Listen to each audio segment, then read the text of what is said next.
আজি আপোনালোকৰ লগত মই বিশেষকৈ আমাৰ ৫,৫৫০ গৰাকী আমাৰ টেট উত্তীৰ্ণ প্ৰাৰ্থীয়ে আজি এবছৰ ধৰি তেখেতসকলে অসম চৰকাৰৰ বিজ্ঞাপনৰ যোগেদি তেখেতসকলে এপ্লাই কৰি থৈছিলে, কিন্তু আজি এবছৰ পাৰ হ'ল। কিন্তু অসম চৰকাৰে সেই টেট উত্তীৰ্ণ প্ৰাৰ্থীৰ বা সেই টেট উত্তীৰ্ণ যিসকলে ৫,৫৫০টাত তেখেতসকলে আপিল কৰিছিলে বা এপ্লাই কৰিছিলে, সেইসকলৰ এতিয়ালৈকে ফাইনেল লিষ্ট নোলালে। আৰু সেইবাবে তেখেতসকলে এটা গুৰুত্বপূৰ্ণ সিদ্ধান্ত লৈছে যে সেই আমাৰ যিসকল প্ৰাৰ্থী আছিলে ৫,৫৫০টা আমাৰ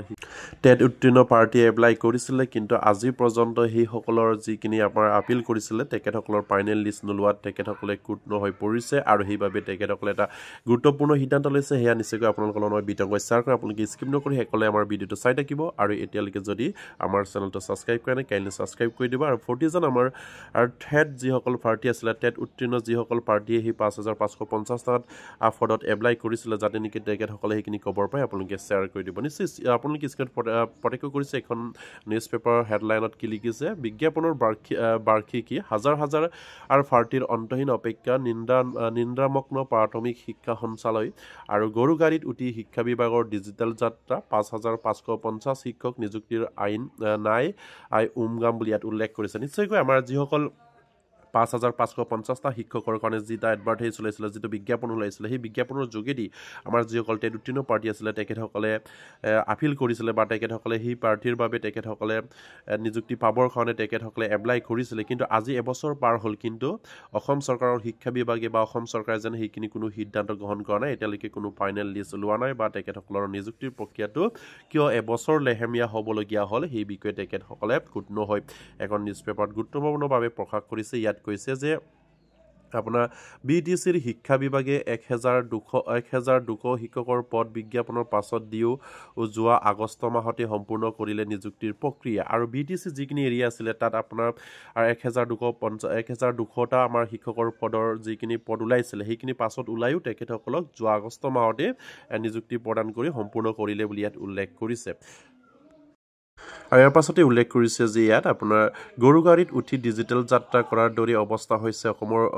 ৰাইজৰ শিক্ষা বিভাগটোৰ। ইয়াত উল্লেখ কৰিছে যে গৰু গাড়ীত উঠি আপোনাৰ ডিজিটেল প্ৰক্ৰিয়া যিখিনি যাত্ৰা, সেইদৰে আপোনাৰ অসম চৰকাৰৰ ৰাজ্যৰ শিক্ষা বিভাগটো হৈছে বুলি ইয়াত উল্লেখ কৰিছে। আৰু ডিজিটেল ব্যৱস্থাৰ সহায়ত প্ৰশাসনিক কাম কাজৰ ক্ষীপ্ৰতাৰে সম্পন্ন কৰা ৰাজ্য চৰকাৰে বিজ্ঞাপন প্ৰকাশ কৰা এবছৰ অতিক্ৰম কৰাৰ পাছতো নিযুক্তি দিব নোৱাৰিলে ৫,৫৫০টা প্ৰাথমিক শিক্ষকৰ পদ। আৰু অনলাইনৰ জৰিয়তে পৰ্টেলৰ হাজাৰ হাজাৰ শিক্ষকৰ পদৰ প্ৰাৰ্থীয়ে জনোৱা আবেদন বাৰ্ষিক উদযাপন কৰিব পৰা হ'ল, কিন্তু শিক্ষা বিভাগে মেধাসম্পন্ন প্ৰাৰ্থীৰ বাছনি কৰি নিযুক্তি দিব নোৱাৰিলে। আৰু উল্লেখযোগ্য যে ৰাজ্যৰ বহু প্ৰাথমিক বিদ্যালয়ত এজনীয়া শিক্ষকেৰে পাঠদান চলি থকাৰ লগতে উচ্চ প্ৰাথমিক বিজ্ঞান আৰু হিন্দী শিক্ষকৰ অভাৱৰ প্ৰতি লক্ষ্য ৰাখি এই প্ৰাথমিক শিক্ষা সঞ্চালকে যোৱা বছৰ অৰ্থাৎ ২০২৩ চনৰ ২৬ ডিচেম্বৰত মুঠ ৫,৫৫০টা শিক্ষকৰ পদ নিযুক্তিৰ বাবে বিজ্ঞাপন প্ৰকাশ কৰি অনলাইনত আবেদন গ্ৰহণ কৰিছিল। আৰু প্ৰাথমিক স্তৰত ৩,৮০০টা পদ আৰু উচ্চ প্ৰাথমিক বিজ্ঞাপন আৰু হিন্দী শিক্ষকৰ ১,৭৫০টা পদৰ বাবে আবেদন লৈছিল। আৰু প্ৰাথমিক শিক্ষা সঞ্চালকে ইয়াৰ পূৰ্বে বিজ্ঞাপনৰ প্ৰকাশৰ ২ বা ৩ মাহৰ ভিতৰতে মেধাসম্পন্নৰ তালিকাৰ ভিত্তিত শিক্ষক নিযুক্তি হৈছিল। আৰু কিন্তু যোৱা বছৰ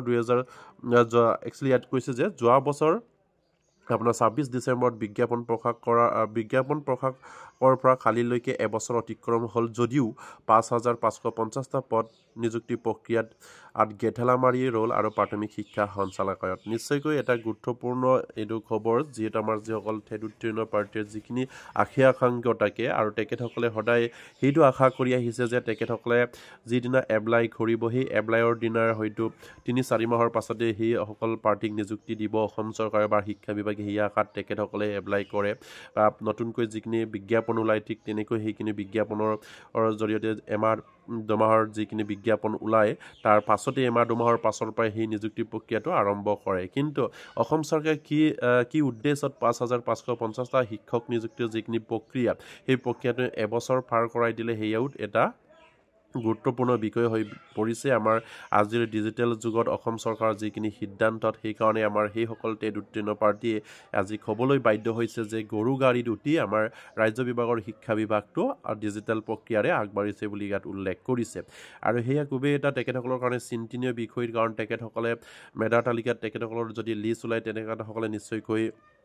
তেখেতসকলৰ এটা চিন্তাৰ বিষয়টো সামৰি পৰে কাৰণ সেইটো যদি ইয়াত নাপালে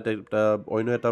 বিষয়ত তেখেতসকলে গুৰুত্ব সহকাৰে তেখেতসকলে মনোযোগ দি অন্য এটা বিষয়ত বা অন্য এটা বিভাগত তেখেতসকলে হয়তো সেই প্ৰক্ৰিয়া বা সেই নিযুক্তি প্ৰক্ৰিয়া পাবৰ কাৰণে তেখেতসকলে চেষ্টা কৰিব পাৰে কিন্তু অসম চৰকাৰৰ শিক্ষা বিভাগত সেইসকল প্ৰাৰ্থী এপ্লাই কৰি আজি তেখেতসকলে নিশ্চিত হ'ব পৰা নাই যে কাৰ নাম ওলাব কাৰ কি হ'ব কিন্তু অসম চৰকাৰে এবছৰ পাৰ কৰাই দিলে ৫,৫৫০টা পদত যিসকল আমাৰ টেট উত্তীৰ্ণ পাৰ্টীয়ে এপ্লাই কৰিছিলে সেইসকলক নিশ্চয়কৈ মেধা তালিকাটো অতি সোনকালে অসম চৰকাৰে পাব্লিছ কৰিব লাগিছিলে কিন্তু আজি বাৰ্ষিক উদযাপন কৰিব পৰাকৈ তেখেতসকলক সেইখিনি মানে পিছুৱাই লৈ গ'ল বুলি ইয়াত উল্লেখ কৰিছে আৰু ইয়াৰ পাছতে তেখেতসকলে ইয়াত কৈছে যে উল্লেখযোগ্য যে প্ৰাথমিক শিক্ষা সঞ্চালকৰ শিক্ষক নিযুক্তিৰ বাবে প্ৰকাশ কৰা বিজ্ঞাপনটো বহু পিছত BTC-ৰ ১,২০০ শিক্ষকৰ পদ নিযুক্তিৰ বিজ্ঞাপন প্ৰকাশ কৰিছিল আৰু BTC-য়ে প্ৰকাশ কৰা বিজ্ঞাপনৰ জৰিয়তে লাভ কৰাৰ আবেদনৰ ভিত্তিত মেধাসম্পন্ন প্ৰাৰ্থীৰ বাছনি কৰি যোৱা আগষ্ট মাহত নিযুক্তি সম্পূৰ্ণ কৰিলে অথচ প্ৰাথমিক শিক্ষা সঞ্চালকে এবছৰ ওলমাই ৰাখি ৫,৫৫০টা পদৰ বাবে আবেদন জনোৱা হাজাৰ হাজাৰ শিক্ষিত আমাৰ নিবনুৱাৰ মনত হতাশা নমাই আনিছে আৰু উল্লেখযোগ্য যে ৰাজ্যৰ চৰকাৰে শিক্ষক নিযুক্তিৰ ক্ষেত্ৰত নতুন নিয়ম প্ৰৱৰ্তন কৰিছে আৰু সেই নিয়ম অনুসৰি শিক্ষক নিযুক্তিৰ ক্ষেত্ৰত NCCৰ প্ৰমাণপত্ৰ টকা আৰু ৰাষ্ট্ৰীয় পৰ্যায়ৰ সাংস্কৃতিক কাৰ্যসূচীত ক্ৰীড়াৰ অংশগ্ৰহণ কৰাৰ বাবে অতিৰিক্ত নম্বৰ প্ৰাৰ্থীয়ে লাভ কৰিব আৰু প্ৰাৰ্থীসকলৰ এই অতিৰিক্ত আৰ্হতা সম্পন্ন পৰীক্ষণ যোৱা 6 ছেপ্টেম্বৰৰ পৰা 25 ছেপ্টেম্বৰৰ ভিতৰত সম্পন্ন কৰা হ'ল আৰু নিযুক্তিৰে শিক্ষকৰ অভাৱ দূৰ কৰিবলৈ প্ৰাথমিক শিক্ষা সঞ্চালকে বিজ্ঞাপন প্ৰকাশ কৰাৰ এটা বছৰ অতিক্ৰম কৰাৰ আগতেই শিক্ষামন্ত্ৰী আৰু মুখ্যমন্ত্ৰীৰ নিযুক্তিৰ কোনো সুনিৰ্দিষ্ট সময়কটা উল্লেখ নকৰি হাজাৰ হাজাৰ শিক্ষক প্ৰাৰ্থীৰ মনলৈ হতাশা আনিছে আৰু বদলিৰ নিযুক্তি পথ আৰম্ভ কৰি শিক্ষানুষ্ঠান চৰকাৰী কাৰ্যালয়ৰ উপস্থিতিত আদি সকলোকেই বিষয়ত ডিজিটেল অৱস্থাৰ প্ৰশাসনৰ ৰাজ্য চৰকাৰে গতিশীল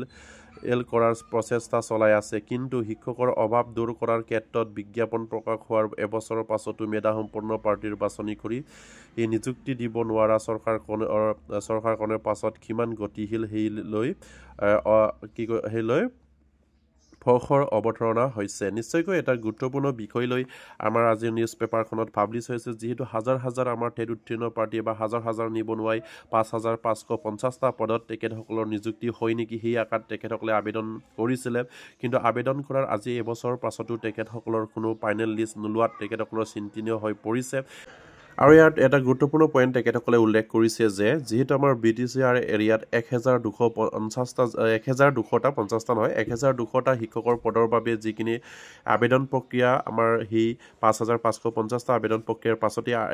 সেইসকলৰ বিজ্ঞাপন ওলাই তেখেতসকলক যোৱা আগষ্ট মাহতে নিযুক্তি কৰাৰ কথা ইয়াত উল্লেখ কৰিছে BTC এৰিয়াত যদি ইমান সোনকালে যদি সেইখিনি কাম সম্পন্ন কৰিব পাৰে কিন্তু ৰাজ্য চৰকাৰ বা অসম চৰকাৰৰ শিক্ষা বিভাগে কিয় ৫,৫৫০টা শিক্ষক নিযুক্তিৰ পদত তেখেতসকলে লেহেমীয়া হৈছে সেইখিনি কথা তেখেতসকলে ইয়াত উল্লেখ কৰিছে আৰু সেইবাবেই আমাৰ সেইসকল পাৰ্টি এটা তেখেতসকলৰ চিন্তনীয় হৈ পৰিছে যিহেতু অসম চৰকাৰে কেতিয়া সেইসকলক নিযুক্তি প্ৰক্ৰিয়া আৰম্ভ কৰিব বা তেখেতসকলৰ ফাইনেল লিষ্ট কেতিয়া ওলাব সেই আশাত তেখেতসকলে জৰ্জৰিত হৈ আছে যিহেতু তেখেতসকলৰ প্ৰতিগৰাকী তেখেতসকলে এজন শিক্ষিত নিবনুৱা সেইবাবে তেখেতসকলে সেইখিনি আবেদন কৰিছিলে কিন্তু অসম চৰকাৰে সেইখিনিক হয়তো লেহেমীয়া কৰাৰ কাৰণে তেখেতসকলৰ বহুতো অসুবিধা হৈ পৰিছে কাৰণ এটা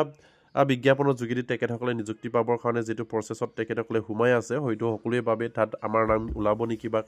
মোৰ নামেই ওলাব নেকি কাৰোবাৰ নামেই ওলাব নেকি সেইখিনি চিন্তাৰ হৈ পৰে আৰু সেইবাবে তেখেতসকলে সেইটো ক'ব বিচাৰিছে যে অসম চৰকাৰক অতি সোনকালে ৫,৫৫০টা পদৰ যিখিনি বিজ্ঞাপন অসম চৰকাৰে শিক্ষক নিযুক্তিৰ প্ৰক্ৰিয়াৰ বাবে মানে আৰম্ভ কৰিছিলে বা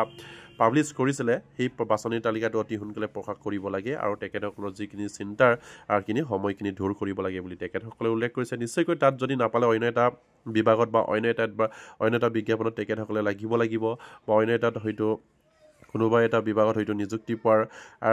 পাবৰ কাৰণে তেখেতসকলে চেষ্টা কৰিব লাগিব সেইবাবে তেখেতসকলৰ চিন্তা হৈ পৰে কাৰণ তাতো এপ্লাই কৰি থৈছিলোঁ তাত নাম আহিবনে নাহে আৰু সেই কথা প্ৰতিকৰে হয় আৰু সেইবাবে যদি সকলোবিলাক যদি কামবিলাক যদি অকণমান সোনকালে হৈ যায় তেনেহ'লে নিশ্চয়কৈ আমাৰ সেইসকল নিবনুৱাৰ বাবে খুবেই এটা ভাল হয় কাৰণ তেখেতসকলে যদি ঠাত নাপায় অন্য এটা বিভাগত পাবৰ কাৰণে তেখেতসকলে চেষ্টা অব্যাহত ৰাখে আৰু সেয়া তেখেতসকলৰ কাৰণে খুবেই এটা গুৰুত্বপূৰ্ণ আৰু সেইকাৰণে অসম চৰকাৰৰ শিক্ষা বিভাগক বিশেষকৈ তেখেতসকলে অনুৰোধ কৰিছে বা তেখেতসকলে আহ্বান জনাইছে যে অতি সোনকালে সেইসকল মানে পাৰ্টিৰ 5,550টা শিক্ষকৰ পদৰ যিখিনি নিযুক্তি প্ৰক্ৰিয়াৰ ফাইনেল লিষ্ট অতি সোনকালে পাব্লিছ কৰিব লাগে তেখেতসকলক নিযুক্তি প্ৰদান কৰিব লাগে বুলি তেখেতসকলে দাবী উত্থাপন কৰিছে আৰু সেয়ে প্ৰতিগৰাকী আমাৰ যিসকল টেট উত্তীৰ্ণ প্ৰাৰ্থীয়ে 5,550টা শিক্ষকৰ পদত আপিল কৰিছিলে তেখেতসকলে যাতে নেকি এইখিনি খবৰ পায় আপোনালোকে শ্বেয়াৰ কৰি দিব আৰু এতিয়ালৈকে যদি আমাৰ চেনেলটো ছাবস্ক্ৰাইব কৰা নাই কাইণ্ডলি ছাবস্ক্ৰাইব কৰি দিব